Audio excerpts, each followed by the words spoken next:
day to everyone. This is InnMind, and today we have a very, very special guest in our series of interviews about COVID consequences for business. Guido Schmitz-Krummacher.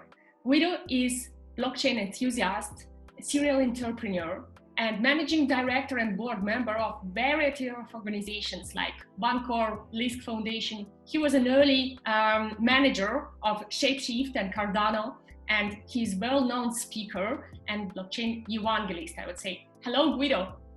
Hi, Daniele. Nice to meet you. Nice to meet you too. Guido, you're now in Germany while you're living normally in Switzerland. And of course, we're expecting right now that the borders between Germany and Switzerland also may be in the lockdown very soon. Barcelona, Spain, Italy, Australia, Austria, other countries, USA. So everything is getting more and more in the lockdown, and we're expecting huge financial crisis, which started already around a month ago, but that it will be develop further.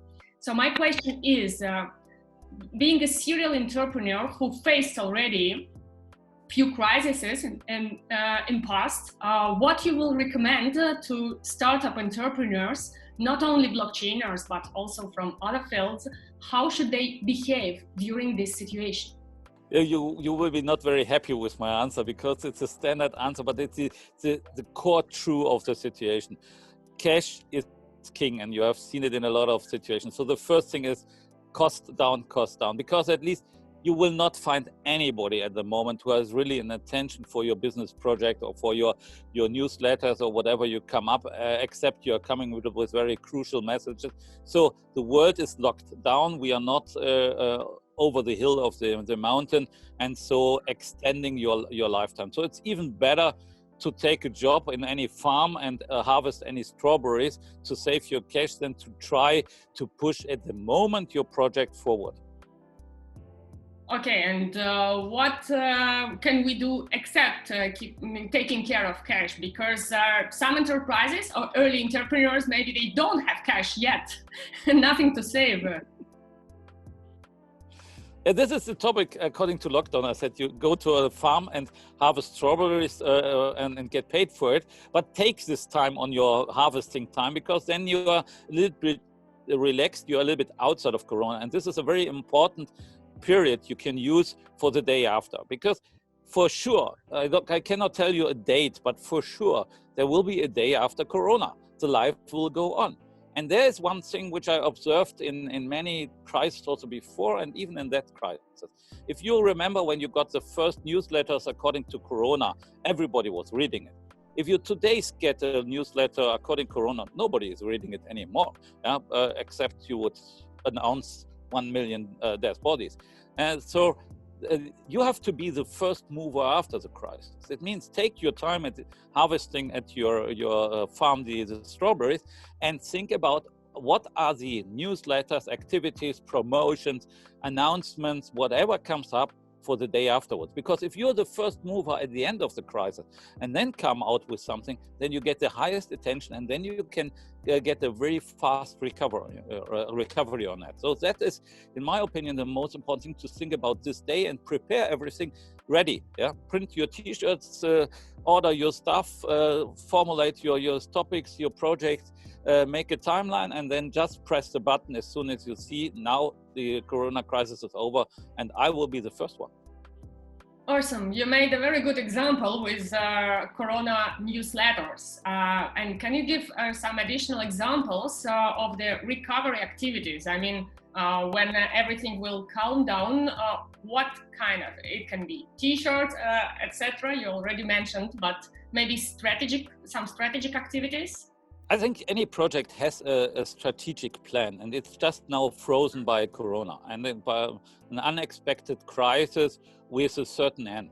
So this strategy is not changing, at least overall. So the overall strategy is the same. So I have nothing now as a new coin offering or a new promotion you're coming out if you don't have a very, very exciting idea which is related to Corona. But for example, I would go for sure a newsletter, which is it's a basic. Let's start from the basic in the different levels. Starting for sure with newsletter and PR activities, telling about your story. If all the media are searching for new topics, at the moment they have sufficient to do with Corona, going through 210 countries and make any country more dramatic than the other one. But they have a lack of information on topics afterwards. They're looking for it. So make a nice story afterwards, which is totally independent from Corona.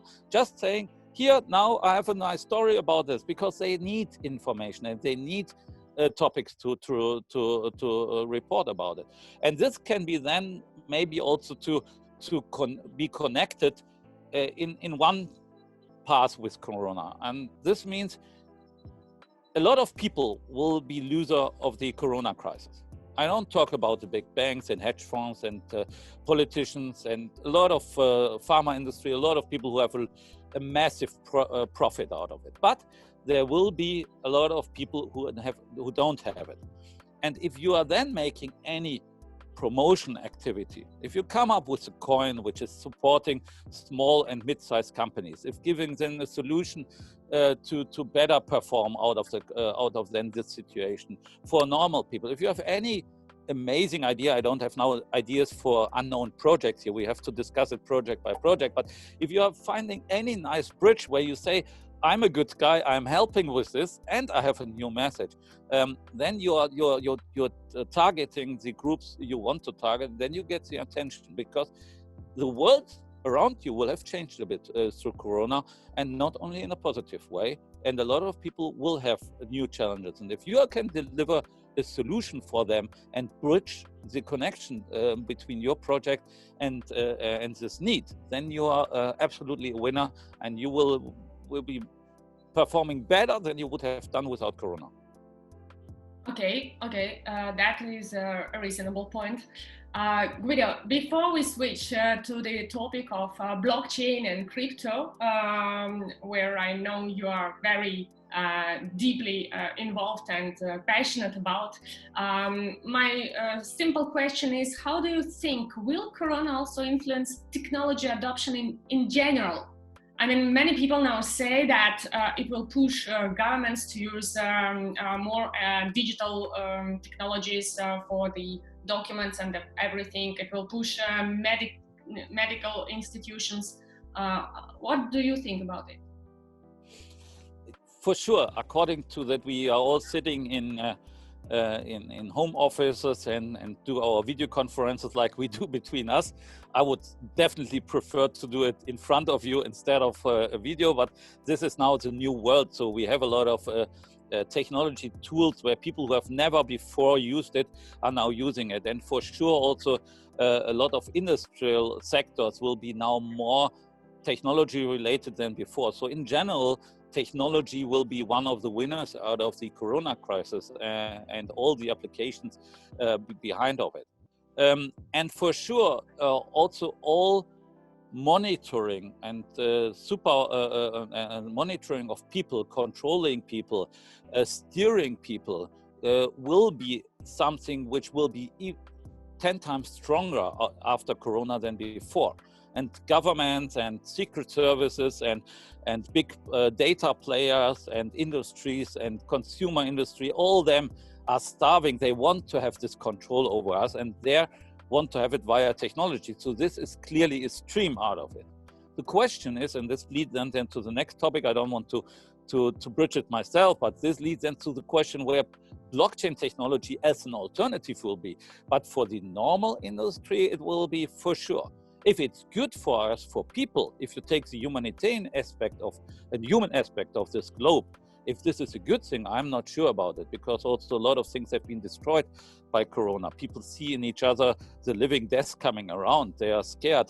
How you want to make a concert with 2,000 people within the next months? So people will be scared to go there because one of them could have this very suspect coronavirus, which is, at least for most of us, not a problem. But they will have it in their brain somewhere stored. So this will be then losers of it. But technology applications and more things done digitalized or done just remote, this will be for sure will have a huge push out of Corona. Mm-hmm. So Guido, thank you for touching the point about the blockchain technology perspectives. But I want to ask you about why the adoption of blockchain was so slow even before Corona. I mean, a lot of big blockchain corporations, which jumped up during 2018 and 19. At the end of 19, we were observing that they were desperately seeking for B2B and B2G clients. They were lacking of sales and they were lacking of industrial pilots. So why it slowed down before Corona? You have to see if you are developing something so unique like blockchain technology and all the finance systems. A lot of emotions are faster than the reality. So people saw a revolution in it, and blockchain is a revolution still, but the emotion and expectations have been really high. To really come back to the situation where we are in, it's clear that the technology to build it up takes some time. And where we are standing in blockchain technology at the moment, we have a lot of unique projects, and you mentioned some in this call, and we could add more on it, which are doing really nice solutions. But some of them have delays in their development. Some of them have faced problems they have to solve. And all or most of them are islands. These are island solutions. So mass adoption is nothing which is really good with island solutions, because you need ferries and flights between the islands, and you need an interconnection. And this is not there yet. So my push or my opinion is also, which I'm telling to a lot of projects where I'm in contact with, we have now to find the next step. We have to find the step that we bring the solutions, the single island solutions, in a network, on a platform that multiple things can be solved. No normal consumer wants to have for any project a new login, a new wallet, a new setup where he goes in. He wants to have a platform which can solve all the problems at the same time. Yeah, like Amazon is solving all delivery problems. Yeah, even now food and everything, and have come like 6 car rental now going for all transport, flights, buses, taxis in one platform. This is what we need now also between our projects, and they need a kind of open mind between the projects, and also good forums like you did in Barcelona last year with InnMind, to bring these different participants together, so that we start with joint venture, with just a loose network, with corporations or M&A transactions, to bring the right players who have now shown a proof of concept for their solution together on this platform. And this is a point which is really important. So a major part of the whole topic is made on our own. Yeah? And we need to be a little bit also, have to be patient. Like many people now saw after Bitcoin went down with corona crisis. Oh, you see now that Bitcoin is not working in a crisis. Now by Bitcoin recovered earlier than share markets. Yeah, this is no statement about Bitcoin at all, because it's the first case, and we can be not very unhappy with the situation, because Bitcoin didn't went to zero. Bitcoin showed up in increased path now here. So in principle, it's working, and this will give trust for the next crisis and the second next crisis. For sure, we will have now need a little bit time more, and we will also need the other participants. So we need our grandma, I like to mention sometimes, but also to governments and the people of the different countries. Government will not be very happy in the moment to promote blockchain as an independent, autonomous network. But they will learn that a lot of things could be very interesting for their targets. Like, for example,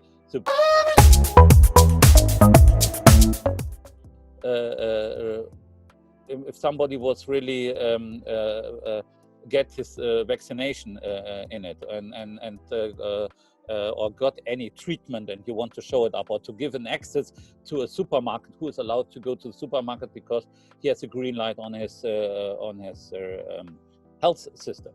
But for us, it's also interesting in blockchain that people will see during the next time that all the money which was now spent for the industry, which is not money which was not produced, which is printed, that this will lead to an instability of currencies and an instability also of future government.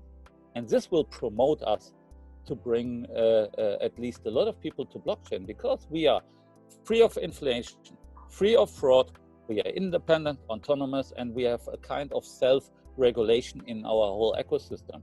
And people don't like to give away their freedom and increased regulations. So they will be happy of any solution where they can be independent. So an autonomous, independent global government could be also coming up, maybe like all our single solutions on blockchain. It reminds me our recent conversation with Tim Draper. We had an interview with him a few days ago. We will put the link here. And he also was the same sure as you that the current situation will stimulate both people, industries, businesses, and governments also to adopt crypto as well as blockchain technology. I think if two so smart people as you and Tim say absolutely the same and see it exactly similar, then we should pay more attention to this. But you mentioned it's interesting. I just have seen Tim Draper a lot of times on videos and calls. I was also in the Bancor project. He's played a role, so I should know him, but I never met him. But I know his university people. We met last year in Barcelona on this great network event. But I'm still waiting for the day to meet Tim Draper in person, or maybe in a panel to exchange our views. I think if everything will go well, then you can probably meet him in Catalonia, in Barcelona next time during the Silicon Valley Bootcamp. Cool. Guido, you mentioned your grandmother. I really like this thesis of yours that if we want technology to have mass adoption, it should be explained even to the grandmom. Unfortunately, my grandmother is not with us anymore, but my son, for instance, was asking me questions about Bitcoin, and if you allow, I want to transfer them to you. So the first question of him was, is it really possible? Do you believe that one day Bitcoin and cryptocurrency will completely substitute the fiat money? No. No. Then No. A clear statement. I think if you look to the history of payment systems, it was always that it started from an exchange and an intermediary in exchange goods. So people will have different relations to money, and also combining different needs with the money. So people still put cash money in their underneath their bed. Yeah. I can also tell you very honest, in this corona crisis, I put a little bit cash money now in my treasure, because I said maybe if tomorrow anything happens, it could be maybe wise to have a little bit cash money here, which normally I never have. Yeah? I'm normally paying with my cards, but you didn't know what's coming up here. For example, in Germany, toilet paper, you could also only pay by cash in this crisis, and I wanted to have a little bit money for that here. So I think the cash is not something which we will never have again, except governments will forbid it, and then still you will have cash money. You will have groups who have an interest to pay in cash. Is it in the church to pay their contribution to the church, or criminals to do their transactions, or people to say, I want to give you, Nelly, some money out of any reasons, or for your grandmother, which I don't want to be recorded and have it somewhere. I want to give it just between us. Yeah. So this is so I don't see that cash will be totally replaced on this planet, but for sure, Bitcoin is only one currency, and we have to say, from the technical limitations of Bitcoin will be not the only cryptocurrency. So we will see a couple of cryptocurrencies like we have today, even if we keep our track of a decentralized and autonomous environment. So we will have a freedom of different currencies coming up, more important and less important ones. So there will be a couple of currencies, including Bitcoin, taking over more than 90% or 90% of our payment systems worldwide. if we do it in the right way and it comes up. There will be then cryptocurrencies who are controlled by governments. There will be cryptocurrencies like we have it now, totally independent. We have cryptocurrencies totally autonomous like Bitcoin, or most likely autonomous like Bitcoin. So there will be very different one because people want to have the different one and want to choose it. And so I see a strong development for Bitcoin. I have no doubt that Bitcoin will pass the 10,000. I have no doubt that Bitcoin will even go maybe double or triple. I'm not so on the way that I say it comes to 1 million, like some people say, or 500,000. This is for me too far away, not touchable. But I would say the technology behind and our idea is really great and has a future. And if the technology and the idea has a future, and if we are really global and international, then not 210 governments on the globe will stop us, and the people will decide and vote for it. Yeah. As more control and from governments come up, and as more freedom will be also limited, the people will escape. And what is the escape room for it? It's blockchain ecosystem where we can be on our own, decentralized, autonomous, and direct. Guido, but many people who are not so familiar with blockchain and crypto, they mix a little bit and they think of blockchain technology as an obligatory connection with the cryptocurrency, and that is why they feel kind of arrogant or skeptical about that. Tell me please, or tell them please, is blockchain technology, is it possible that it develops without any cryptocurrencies, just by itself, and the cryptocurrencies go in absolutely separate world? If you find people who work for free, do their work for free on this planet, and the number of people who work for free you find in social ecosystems, but you will not find it really as a mass movement. You will not have a blockchain technology without tokens and cryptocurrencies, because somebody has to pay the work. And this is the same like here. Nobody is discussing if a bank has a new software coming up that they increase their fees for it, because somebody has to pay it. So this is a topic which is behind. But at the moment, we have a lot of blockchain projects where every project has their own token as fuel for their technology, if it's a more technology-related project. And this will change, because this is an island solution also on cryptocurrency. So there will be cryptocurrencies to have to use than other ones. So at the moment, everybody is developing his own. And this is our ecosystem. But this will change. You will have then that for EOS or Bitcoin or Ether or whatever, they will go and you will take this as a fuel for your blockchain solution. There will be a lot of adaptations between the projects and interconnections or interfaces which will allow it. So, and it could be also in future that you are paying your transaction on a blockchain project via a credit card, and in behind it's then transferred to a token which is used in the system. So there are a lot of things which, in my opinion, are possible and make it more mass adaptable or make it more easier. But at least even there, if somebody approves a transaction and blockchain is approving or trusted transactions approved, for this approval, people want to get something. And so we need something what we give them. Yeah, sounds logical. Guido, 3 more questions and then I'll let you go. No problem. I'm home office. So my question is about ratio between blockchain and traditional VC investments. I mean, in your companies, which you advised or joined the boards of them, many of these companies, they raised a significant amount of money from investors. But what we see, there is a huge difference in mentality, in approach, in assessment, valuation between blockchain investors and traditional investors. So what will you recommend for the blockchain startups? Why it is so difficult to make a good shot, and how should they approach investors in the changing environment? This is really you are challenging me today with really good questions. Yeah, no, it's absolutely a topic.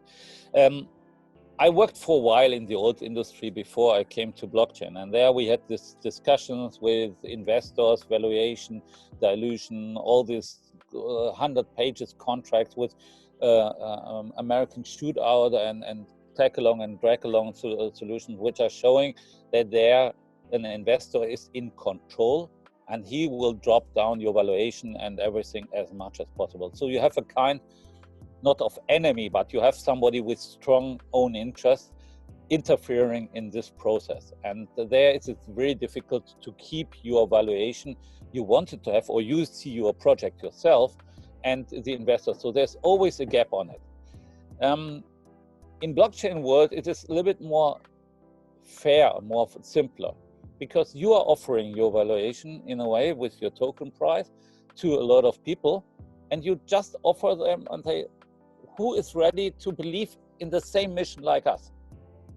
So a sole person or a group or a small one can decide and say, yeah, this token price is fair because I believe in it or I don't believe in it.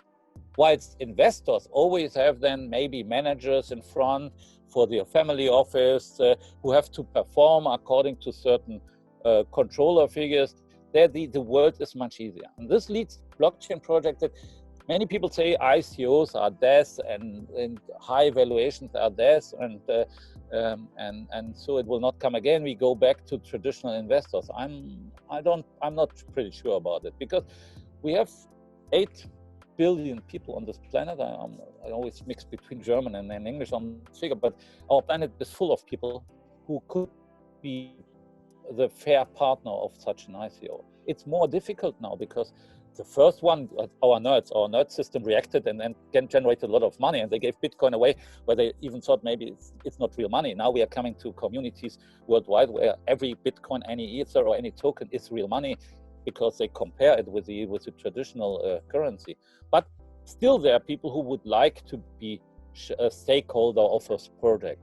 And there it's a lot of things, how to develop the best marketing PR campaign and the best topic where normal people can feel the project and can really see this as an advantage. So not talking about technology, not talking about fancy topics which nobody is interested in. You have really to show up this math. If you go for this math and you want to have high valuation, that there is a solution for them, that there's something which helps them. And I like to refer to a project I've seen outside of blockchain a couple of years ago. It was the best job in the world. It was done by the Australian Tourism Authority. They said you can get a job here, $80,000 US a year. You get a house in one of the nicest places of our country, and you just sit there and write a blog every day about what you do. It was a huge project, and they brought out a nice story. Everybody wanted to have it. 3 million qualified applications went to their desk with their old clients for the tourist industry of Australia, and they were in any news in any media, and just for 150,000 they paid for their agency. So this is what we have to do. It's much more difficult to find the right PR approach, to be the one coming out of the mess. Yeah. But if you are writing a good story for your project, if you're solving something, if you're helping people with something, and if you do it in the right way, then you can even today make ICOs with huge volumes again. But this is a difficult topic. A lot of companies also in the old industry, they developed brilliant ideas and they never released them. They died because nobody recognized them, nobody believed in them, or it was the market which was not active enough to do it. So this is a big topic, but there you have to see, if you're pure technology, go more for the investors who have a qualified knowledge about it, who have a strategic interest, for the pharma industry. If you have any solution to track or analyze anything according to viruses, you will find the better investor there. But if you have something which is then you get your not a really high valuation, because they will just negotiate like opposite partners and will drop you and push you down as much as possible and take your shares and everything. But if you have something which is fascinating to our new world where we will come up, then go to still with an ICO and try to find the best story. That sounds amazingly positive, especially given that majority of traditional venture investors are claiming now or expecting the fall in the valuations of the startups. Yeah. And when you say that on the background of this information, blockchain startups have still the opportunity, that is beautiful. I agree that it should be the topic of another interview of how to get it done, and it requires a lot of imagination, creativity, and work, of course, work.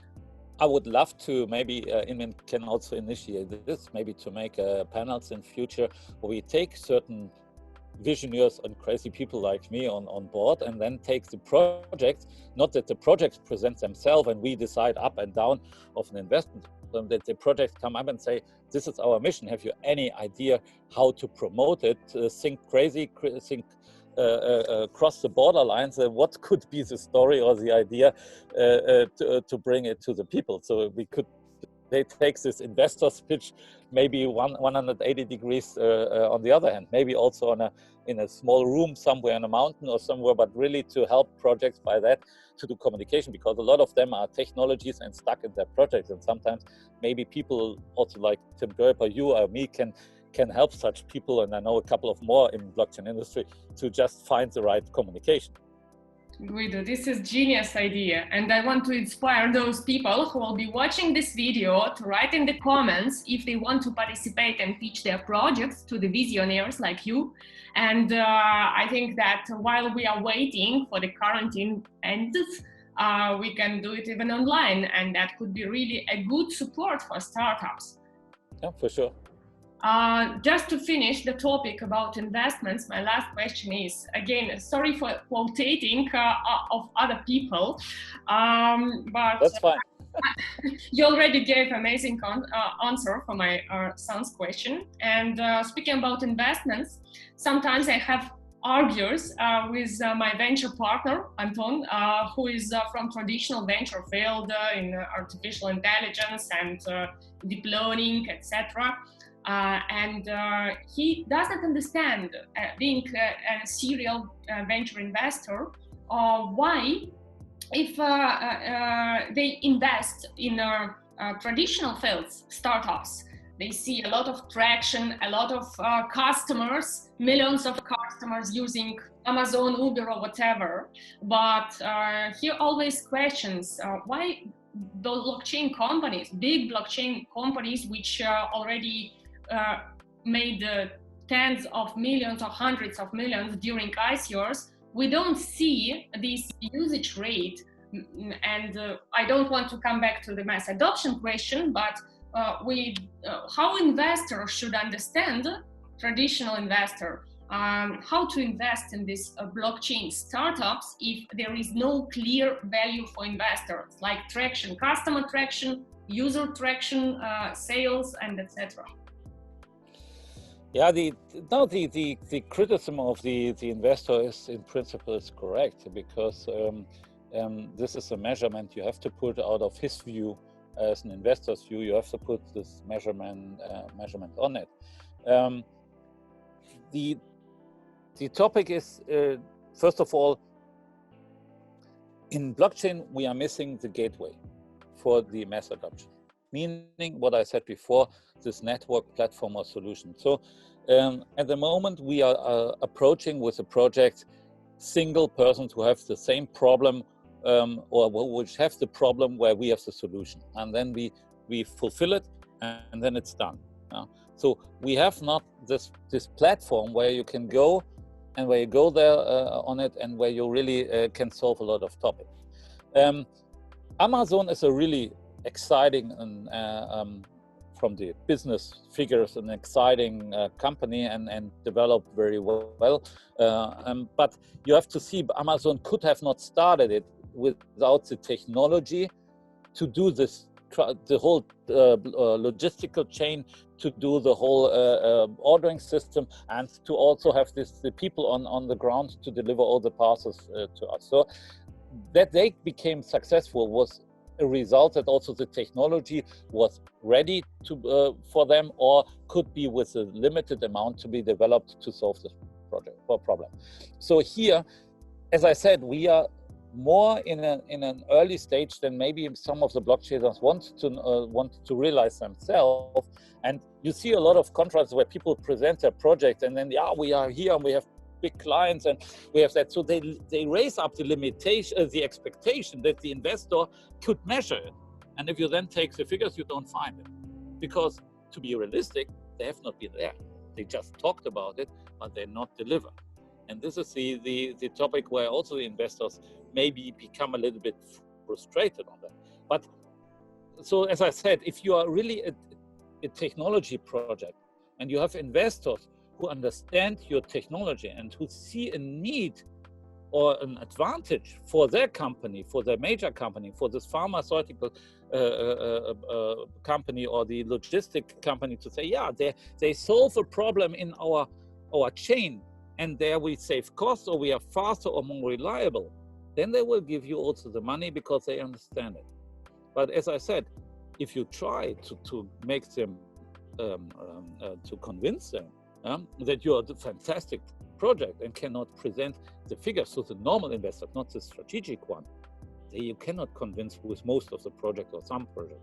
If you take projects like a bank, like Seba Bank, or if you take or Freeport or such a project, there it's possible because there it's a service which is delivered anyhow to people just in a new form. But then you have really to present a huge number of people, and this you can do. But a lot of projects cannot do it, and then they should not try it. Then they should really go strategic investor or to mass crowds and really make any fancy gaming related or whatever thing that the normal person says, oh, this is fun, I believe in that, and it's a nice topic. There's also a little bit of I think bread and gaming was from former times, the Roman times said bread and gaming games are the most important thing for people. And there a lot of projects really have in their transfer to find solutions to make it fun to invest in a project. They maybe even don't understand the technology, but they understand the mission and say, okay, I understand the mission, I trust the people, and it makes fun to be part of this project. Amazing. Guido, thank you very much. You gave a lot of meat for thoughts for entrepreneurs during quarantine, and I think if they are not lazy, if they listen attentively, they will get enough value from your advice and implement it in their business cycle. Thanks a lot for your pleasure. time. Thank you too, Nelly, and all the best to Barcelona, and hope you are released soon that we can see on OneNote for your lovely conferences again. With great pleasure, Guido. Thank you. Greetings for your family, and have a safe way back to Switzerland. Thanks a lot. Thanks a lot. Have a good time.